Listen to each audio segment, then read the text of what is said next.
I recently came across a post that said, did you think that you would still be single at this point in your life? And my instant response was, you know what? Actually, no, I didn't. I didn't think that. I did not think that I would still be single right now. And I definitely didn't think that I would hit 10 years of abstinence. So let me just tell you guys, I have been abstinent for 10 years now. I always say, I can't remember if it was September or October of 2015, but it was like right around this time. So I literally just hit 10 years or about to hit 10 years this month. I can't remember the day, but I just remember September, October 2015 was the last time that I had sex. So, yeah, I did not imagine that I would be abstinent this long. First of all, for the first 4 or 5 years, I did not date. I had been so busy. I'm an author.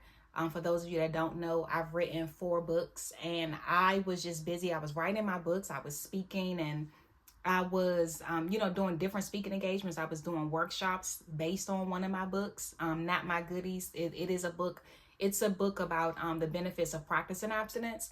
And I was doing workshops on that, going to different churches and stuff like that, doing a workshop. And I'm a poet. I was going around doing my poetry and stuff like that. And I was traveling. I was just doing so many different things. And then it wasn't until 2020 during the pandemic that I actually started dating somebody. And and since then I've dated a few people. I've been in a relationship and all of that. But yeah, this has been an interesting journey. And I did not think that it would be this long. But you know what? I also realized too that there were things about myself that I had not worked on. And there were things that I had not healed from. And when I look back, it's only maybe been in the past year or so that I've truly, really been ready. Because you can think that you are ready for a certain thing until you're in it. I've had situations, like the first dating situation that I got in after not dating for 4 or 5 years was probably the hardest, because I had to make myself make time. Okay, I would be literally looking at my phone ring, and it wasn't that I didn't want to talk to him. It was just that I was caught up in what I was doing. And I'm like, okay, I'll talk to him later. I had to make myself be intentional about making time, because I did meet somebody during that time, the 4 or 5 years that I didn't date, but we hadn't even got to a date yet because I didn't have time. And he got to a point where he said, listen, you don't have time for me. You seem like you don't like me. Basically, he moved on. Okay. And I can't even blame him. But anyway, I had to make myself make time. It was actually, this may sound dramatic, but it was kind of a painful process. I'll be honest. Like, I had to make myself get out of my routine. I had to make myself, especially if it's somebody I liked, you know what I mean? And so I don't know if you guys are single, you've been single for a long time, you could relate, but it can be somebody you really like. And this is why I give people grace. I know people say people make time for what they want and all of that. But because I was there, I can understand how it could be a situation where you could really truly like somebody and just be super busy and just unintentionally take them for granted. Oh, I'll talk to them later. You know what I mean? So it's been an interesting journey. As I mentioned, I didn't date for the first 4 or 5 years. Once I started dating, that's when I realized I hadn't healed from certain things, and certain things came up.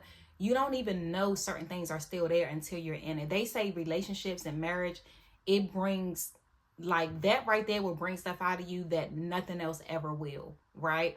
I have a friend, she's like, I don't get it. She's like, she's married. She really wants me to get married. She prays for me and all of that.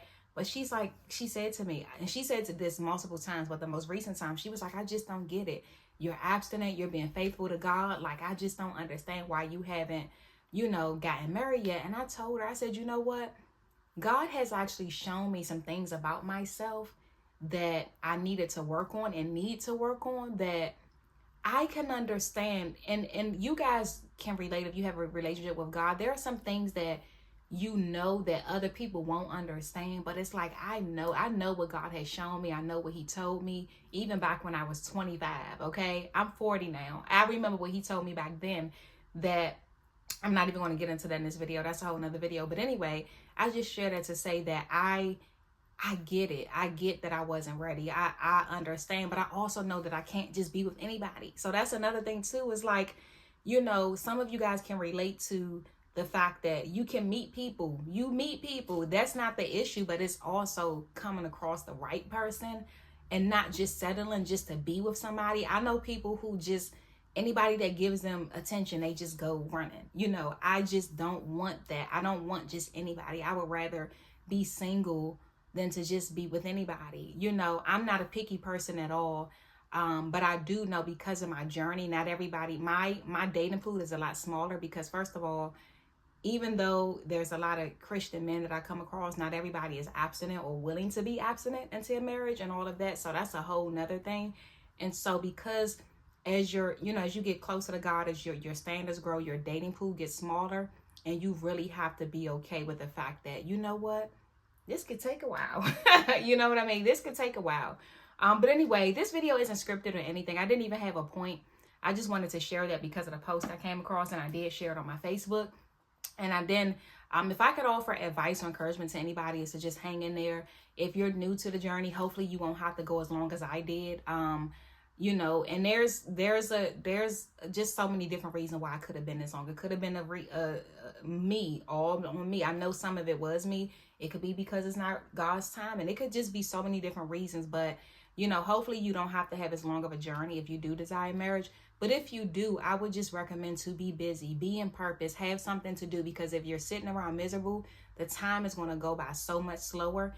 This 10 years has gone by so quickly because I've been busy. I've been enjoying my life. I've taken solo trips. I've, you know, written my books, and my life is fulfilled. That doesn't mean I don't want to get married. I do. I look forward to it, and I desire that, and I hope that it's in God's will for me. However, I have gotten to a place that, and I've been here for a long time, that I would rather be single and enjoy my life than to be miserable just to have somebody. So let me know in the comments if you guys are on a journey, where you are, if you're new to it, thinking about it, just let me know. But hopefully I'll do more on this. I've done videos on this before, but I just kind of felt led to talk about it now. So hopefully this helps someone, and I look forward to hearing from you guys as well. Be blessed.